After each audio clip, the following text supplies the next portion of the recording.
Hey, Reagan here, and today I'm going to share how to stop quitting at everything you start. And, maybe you are someone that you get excited about something, start in that direction, you tell people, hey, I'm going to, whatever, learn the guitar, or I'm going to build a network marketing business, or I'm going to learn dancing or learn a new language or whatever. And you end up quitting.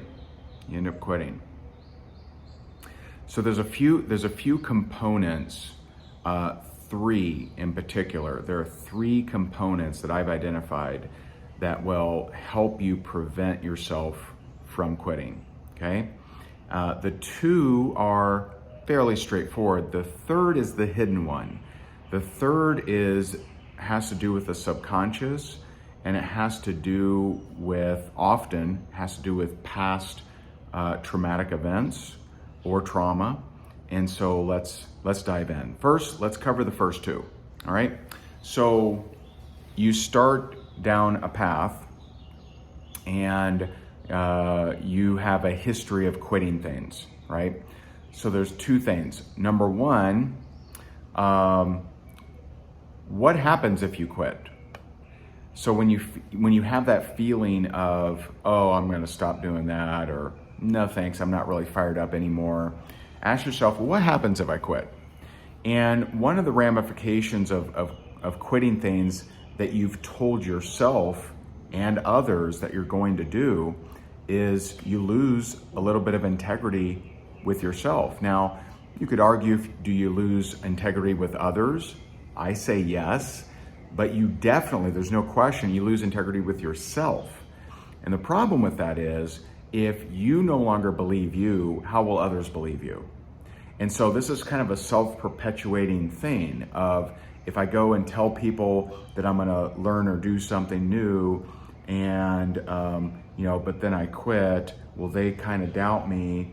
But then when I go back to them with something new, they don't believe me anymore, right? So it's kind of like, a circle, right? And so, but the biggest harm is you not believing in yourself anymore. You starting things off knowing in the back of your head, hey, wait a minute, you quit that last thing. You said you were going to learn the drums, you never did. You said you're going to, build a business, you never did, right? So that's the biggest harm.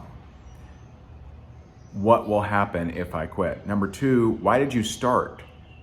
Now, this can have a lot of different things. Maybe you wanted to learn something to impress someone else, or you wanted to, build a business so you can provide a better life for your family. Well, if that's the case, by quitting, you're saying that my discomfort is more powerful than me changing your life, than me fighting for you. So what are the things that you are fighting for in doing this new thing?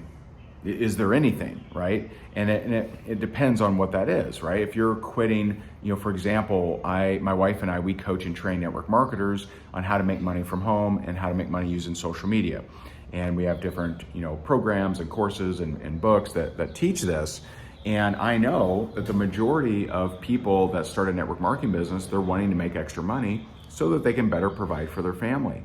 Well, when they quit, they would never consciously say this, but what it means is that their discomfort in learning or getting rejected or being overwhelmed is more powerful of an energy than the energy of helping their family. And so they're literally quitting on their family. And when you don't draw that conclusion, it's pretty easy to quit. When you do draw that conclusion, it's a little bit tougher. Now, those two are pretty straightforward. Now, maybe you wanted to learn the harmonica so that you'd be cooler at parties. Well, hey, that probably would be pretty cool, wouldn't it?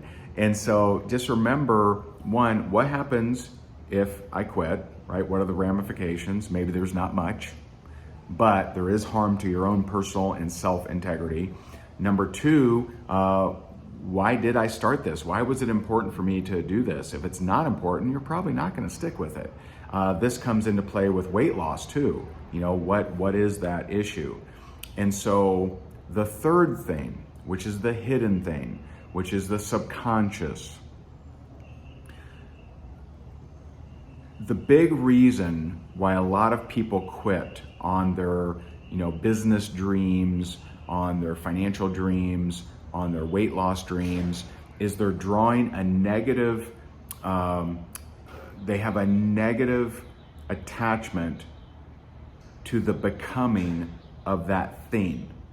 So if that maybe a lot to swallow there. So one example is I read a book by Marianne Williamson, which I think she writes good books, and she talked about how sometimes women noticed that they had a certain relationship with their dad, but when they started to develop, like maybe they bounced on dad's lap and was all over him wrestling and stuff like that, but when they developed their bodies, all of a sudden dad didn't feel so comfortable doing that, right? I can imagine, my daughter is 5. I can't imagine wrestling her like I do now, when she's like 16 or something like that. Like that would be like, I wouldn't be comfortable. And so a problem with that is sometimes women draw the conclusion that their body is the enemy, that their body changed the relationship with their dad that they so treasured, and they start to hate their body. And a lot of this is subconscious. And so a weight loss kind of issue, sabotage, is if you draw the conclusion that, or let me finish this thought and then I'll give you another example around weight loss. But if you draw the conclusion that you being in great shape has a negative connotation, then you will sabotage that. Women who have been, unfortunately, victims of sexual abuse, especially as younger. Well, what's one way to have less sexual abuse in the mind of an abused is, well, maybe if I'm not in good shape, people won't want to do that to me. And see, that's not a conscious thing. That's a subconscious thing. And so there are, many that struggle with that, right? And so, but here, let me give you a few other examples. So if you've had a family member, let's talk business for a second. If you have a family member that made a bunch of money, however they did it, won the lottery or built a business or whatever, made a bunch of money and then lost it and was ridiculed by the family, was shamed, then it's very natural for you to think that you might do that same thing. And to prevent the slide, you'll never do the climb. So if you have that in the back of your head of, I watched Uncle Earl make a bunch of money, lose it all, made fun of by the family, and he's the town loser now, the drunk. If you have this conclusion that, you have in your DNA that you could possibly, get up here and then slide down, well, to avoid the slide, you won't do the climb. So you'll get to a certain level and be like, you'll struggle with consistency and you won't know why. It's not because you're lazy. It's because you draw the wrong conclusion to who you're becoming. So you can actually go and make a bunch of money and not have the slide. But instead, if you're fighting that programming, then you're going to have issues. I had a coaching call yesterday, 2 days ago, and this was a woman who has so much talent. I mean, she's just absolutely talented, super talented. And for the last 4 years, she's started to do well in her business. She's in a network marketing business, started to do well in her network marketing business, then slid. Do well, slid. Do well, slid. Do well, slid. And so, let's talk about that. Now, what would most trainers do? Most trainers would give her a new daily routine. Here's a new set of tools and tactics and more information for you. And information can get you pumped up. I'm not saying it doesn't, but it will never change your pattern. So if you're not consistent, you hunting for new tools and strategies and tactics and information maybe give you a temporary bump to continue the pattern. You won't change the pattern with information because it has to do with emotion. And so why is the pattern that way? What is the cause? What is the protective mechanism that I have created through past experiences of where I'm going and why I'm sabotaging that? So we had the discussion, and she mentioned the word disappointment. I said, well, who disappointed you in your life? And she said, well, I don't know that it was disappointment, but there's a lot of shame that I have. And I'm like, okay. And she said, my mom was a prostitute. I'm like, okay. And I asked her, because I'm trying to piece this together, I'm trying to figure out what's the cause of the sabotage. And I said, do a lot of people know that? Do your local, friends and family know that? She goes, everybody knows. Got it.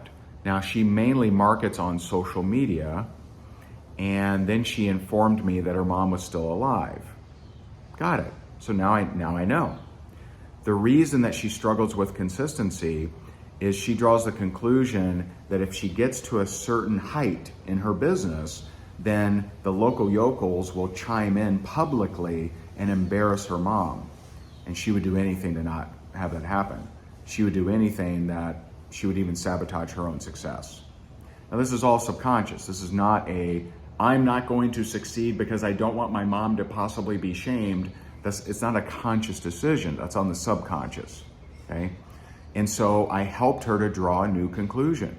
I said, well, you see what you're doing, right? And she goes, oh yeah, I never thought about that. And she was kind of, choking up. And I said, well, I want you to look at it this way.